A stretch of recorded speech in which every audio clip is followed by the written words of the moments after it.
Hi, Copic in the craft room friends. Michelle Houghton here. I am coloring up a little image from My Favorite Things. This is a really sweet one. Very, very simple. The fun part about a stamp like this is I can do all sorts of different things with her little dress. So today I'm going to play a little bit with a plaid, which I have done before. So on this one, I'm kind of testing out what I think might work. So I would just want to see if the colors I have are kind of what I'm wanting. So I've got a couple blue greens, and then I've also got a really, really light green. And I'm trying to decide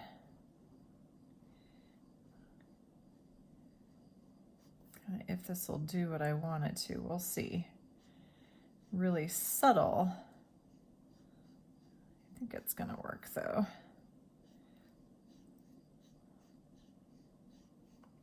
I could also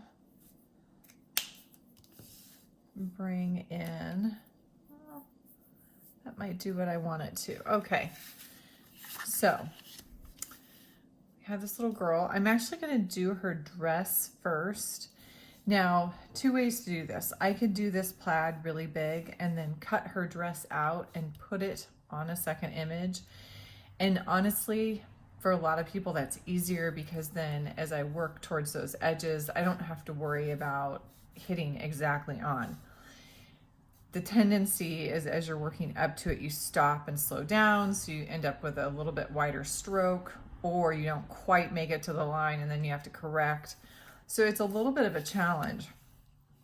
I am going to turn it to an angle that works well for my hand, and I'm going to start with a BG01. I'll go ahead and enlarge her a bit. I'll try to keep watching so I don't fall off the screen. All right, and then these vertical lines, I want to make sure they fan out just like her little skirt does.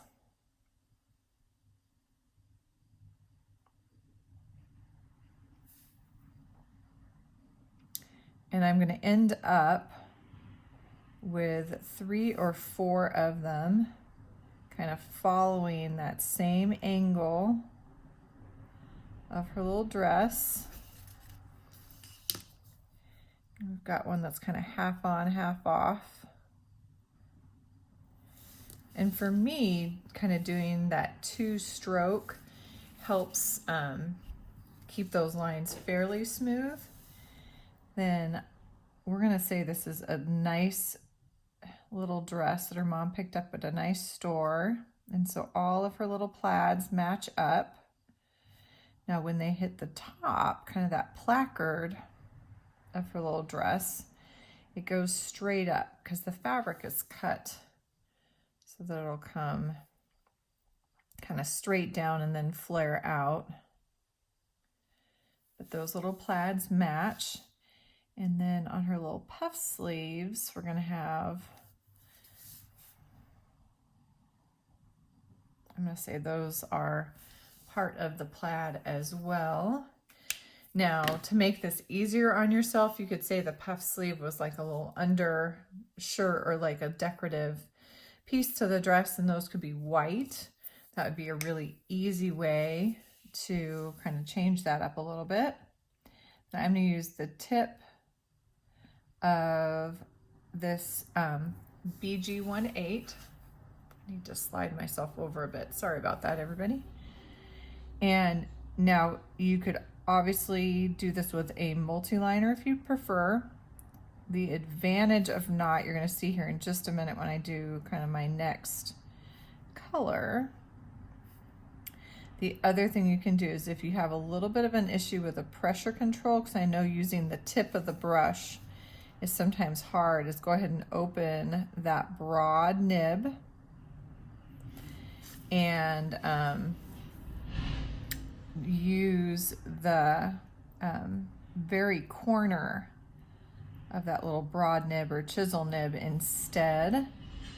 For a lot of people, that's the stiffness of that nib, especially when it's newer, can help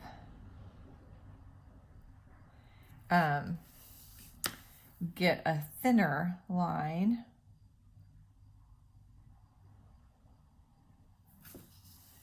Okay. Let's see. Yeah, I think I'm gonna leave it like this. So we've got all of these vertical stripes. I feel like I'm missing on that little sleeve though. It looks a little, yep, that's gonna be better. It needs to be kind of finished off. Even if we don't see much of that second one, definitely. And remember, you want to keep curving the lines to match. So if I just go straight out on those little sleeves, kind of straight across, you're going to lose the curve and the roundness of it. So just make sure to follow what the artist is kind of giving you. So then I'm going to go right into that white area with this really pale green. I've got a G000.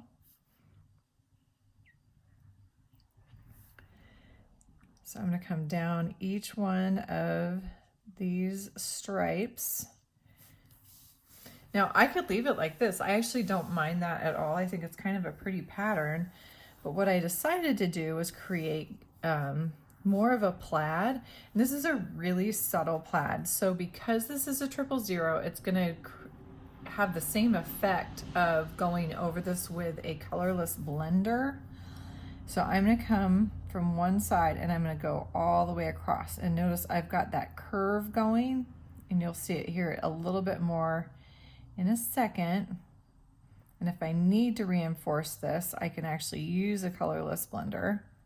I'm going to start with this, but I'm trying to get that same subtle curve that you see kind of right at the yoke line and also at the hem.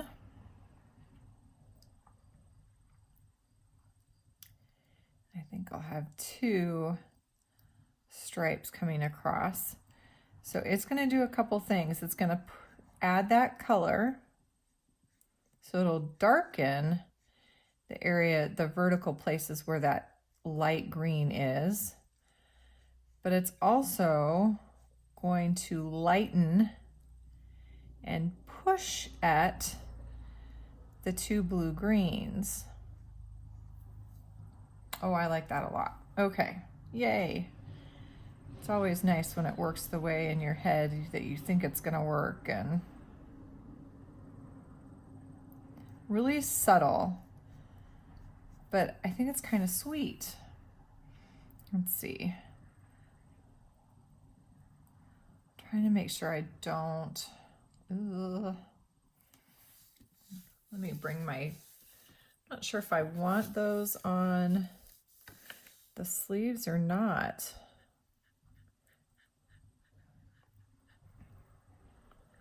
I could do wider. Where'd it go? I bet it would go kind of toward her armpit, because the way it gathers in. All right, here goes nothing. This could be a disaster. So I'm doing kind of a triangle shape. It's wider at the top of the sleeve and coming to more of a point right at her armpit.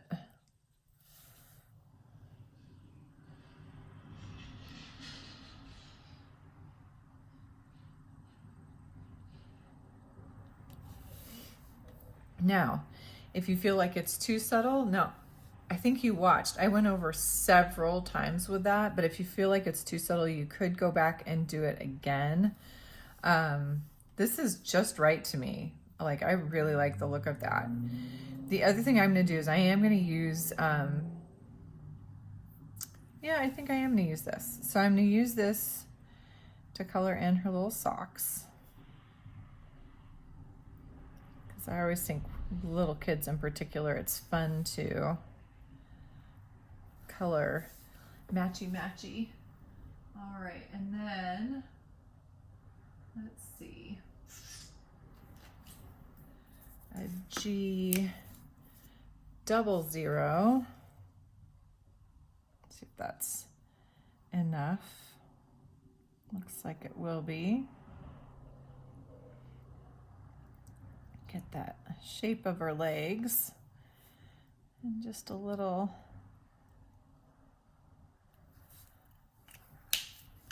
We might add a little white highlight on her little clip.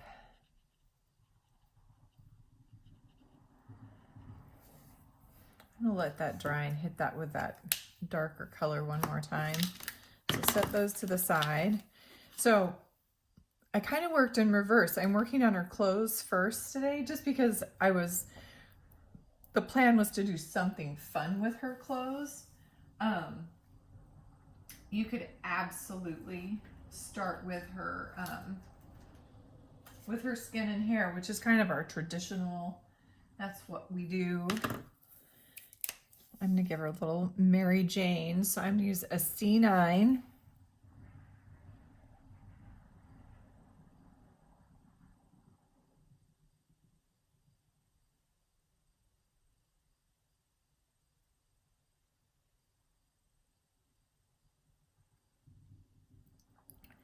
Can probably hear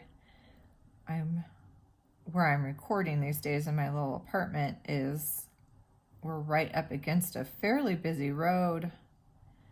It was one of those things we were such in a hurry to find something I didn't even think of, and so we have a little bit of road noise out there, so I apologize for that. So I am using C9 to almost fill these little shoes in, but I've left kind of that toe right on top of her toe, that little round spot on both. And don't worry, I'll come back and get the soles of her shoes here in just a second. And then I use a colorless blender right up against that. It's not going to really fade into white. It's just going to get that edge fuzzy.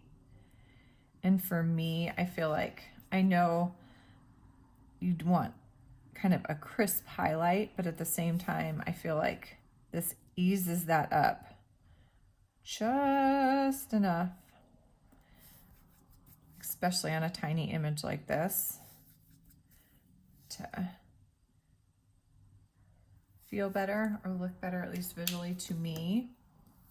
As always, you have to make this work for you.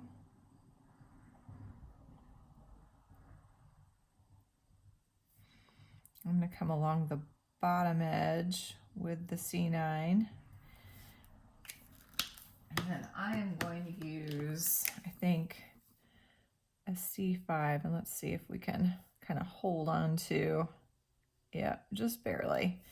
So I've just got that hint of where one meets the other, and that's exactly what I was looking for. I'm hoping you can see that.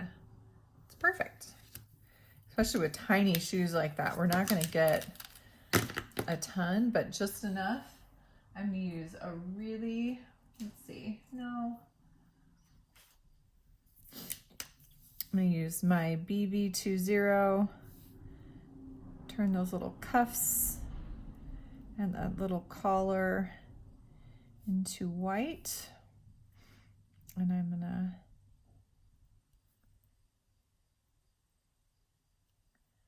add a couple little dots along the edge of the collar, so it looks a little bit like lace, or that it has a little texture there at the edge. Colorless blender to soften, and it might blend it in, and that's okay. And then what we're going to have left is the skin and hair. All right, let's see, before I do that, I come back in.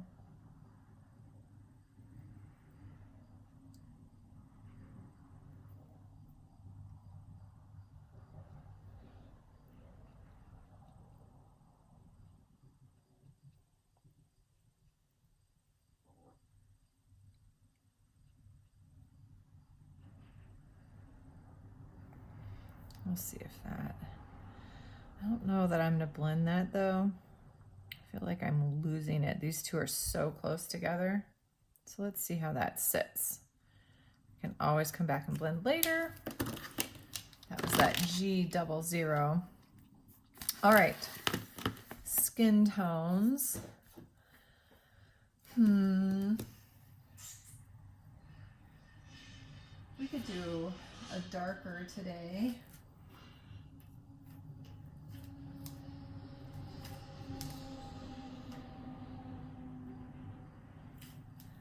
Let's see. So I am going to base her little face in E3-1.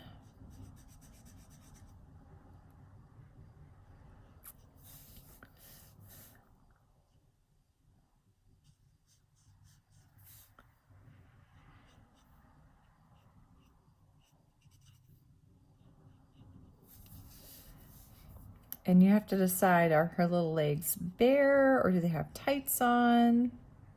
Since I didn't do them with the rest of the clothing, I think I'm going to go ahead and say we can see her little legs. And obviously, or not so obviously, but remember, probably a better way to say this, you can always do one section of skin tone at a time.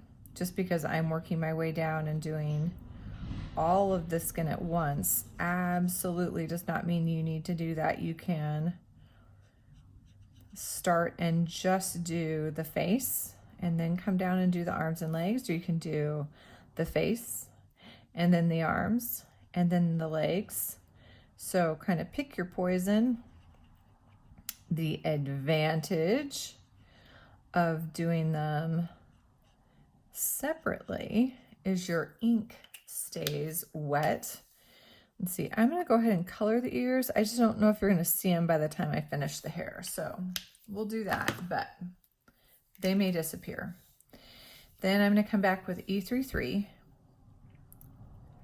So if I do one section at a time, I can keep that ink wet. And for a lot of people, that's going to help make the blending more easier. Sorry, I'm not using very good English today. It's going to actually help with the blending. And so if you struggle with the blending, try working on smaller sections at a time. It's going to keep the ink wet, and those layers are going to blend more easily together. All right, so this is my E3-3, and I'm starting with her face and just kind of working my way down the figure, looking for where it would be darker. So on the arms, it's actually fairly easy. It's going to be the underside because she's got them held out the way she does. And depending on how much detail you want to get into with the hand. And the legs are tough because technically they are a cylinder and they're sitting vertical. So you really actually need to have a little bit of shading coming in from both sides. She's got enough substance to her leg that we can do that, especially with this first layer. Go under her knees a bit. When we come back with more layers, we may not be able to go so far. I'm thinking my last is going to be an E3-5. And remember, once we've got that second layer down, the next layers are actually considerably easier because I've already mapped out where I want to go. So I'm going with the same areas, just not as far.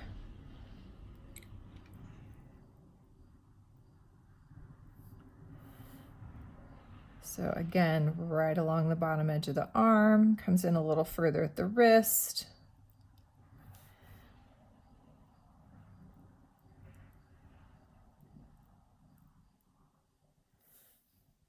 And then I'm going to do the inner leg for sure and under the knee.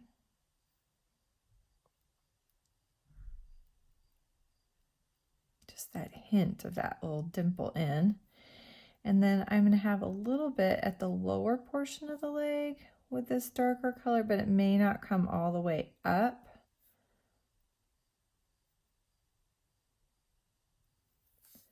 Or go the full length.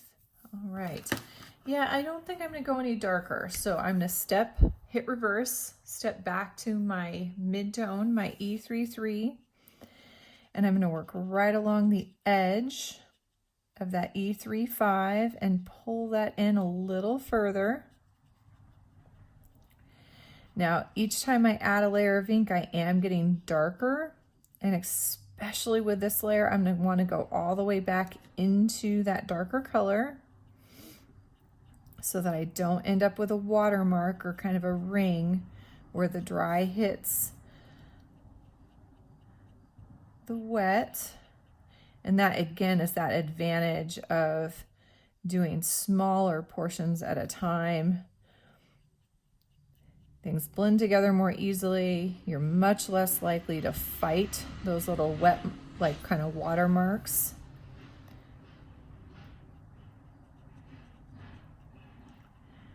You'll notice this mid-tone is coming much further in than it did the first time. It's covering more of that lighter area. And that's really pretty purposeful on my part. I usually give myself, keep it pretty minimal and then bring it in, stepping back to my lightest.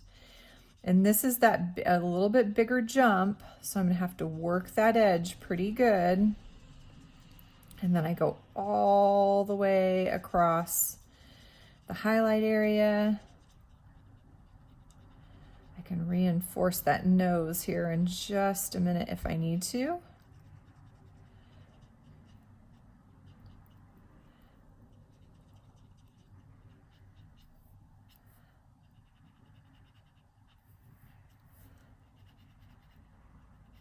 Across the top of the arms and hands, working into that mid-tone.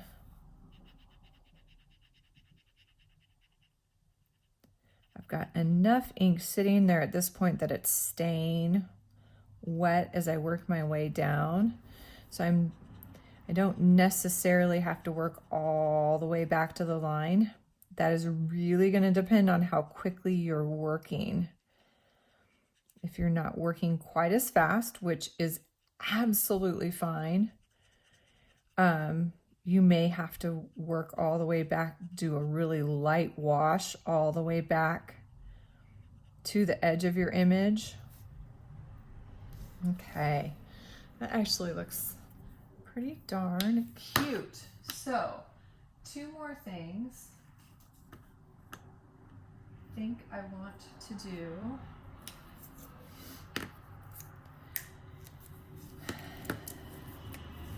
Add a touch of a pink. Oh no, I may need to get a different pink. Should have tested this.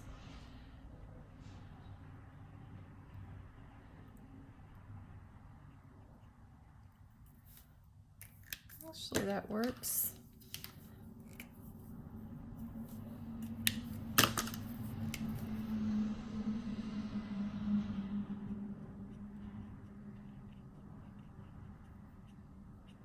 Soften that edge.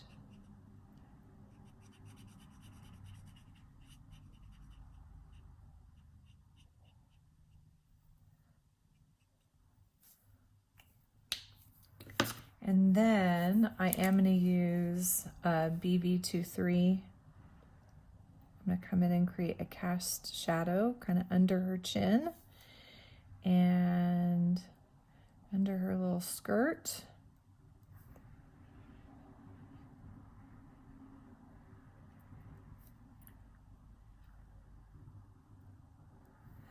You could underpaint this with the BB23 to create kind of deeper tones on her skin as well.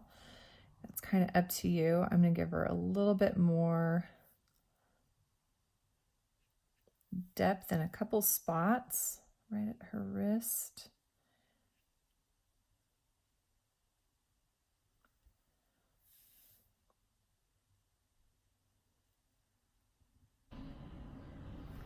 All right, sorry about the interruption. When half of your family is in Alaska, you answer the phone. So, back to this. I was thinking about doing her hair a really kind of deep, kind of red black. So I am going to use kind of an unusual combination, and I have not tested this, so we'll see if it's a complete disaster. This is an R85.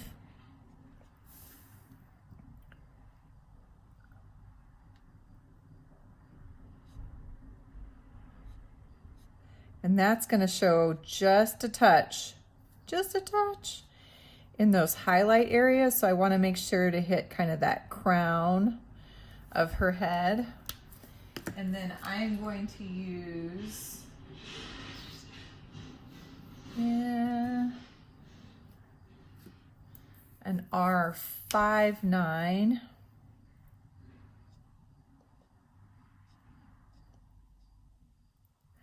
This nib desperately needs to be replaced. So I'm gonna see if I can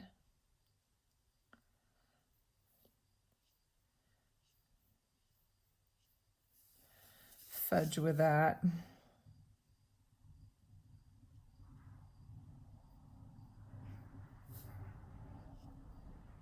It's super soft.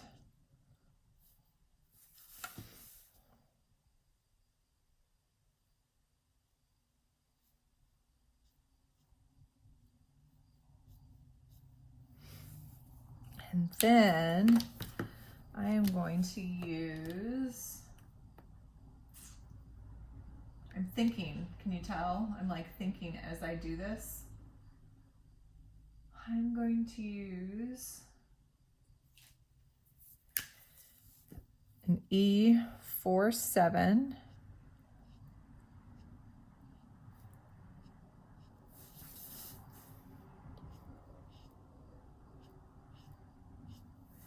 That might be as dark as I need to get. I think that's gonna work.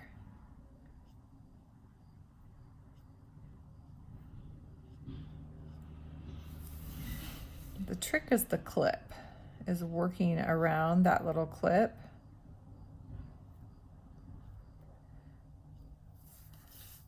Then I am gonna come back in, jump all the way back to the R85. There we go. That's what I was looking for.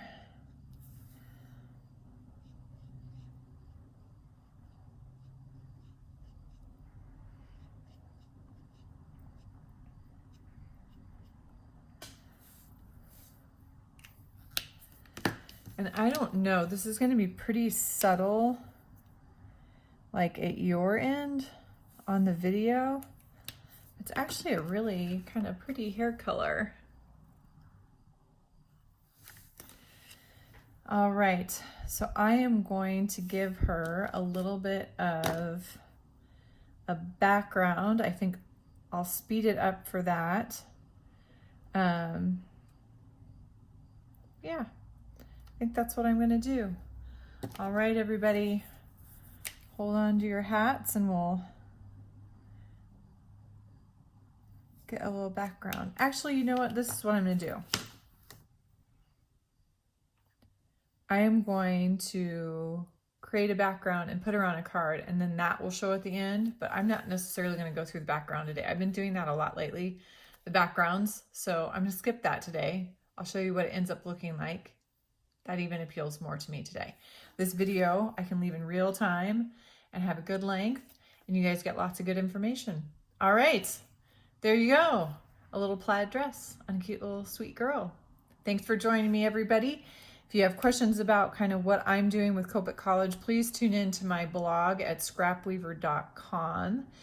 And got questions about Copics or anything that I did today, or just Copics in general, ask those in the comment section below, or join me over at Facebook in Copic and the craft room, and you can ask questions there or through my blog. Any of those will work. Anyways, have a wonderful day. Thanks for joining me. And as always, have a happy, colorful day. Bye-bye.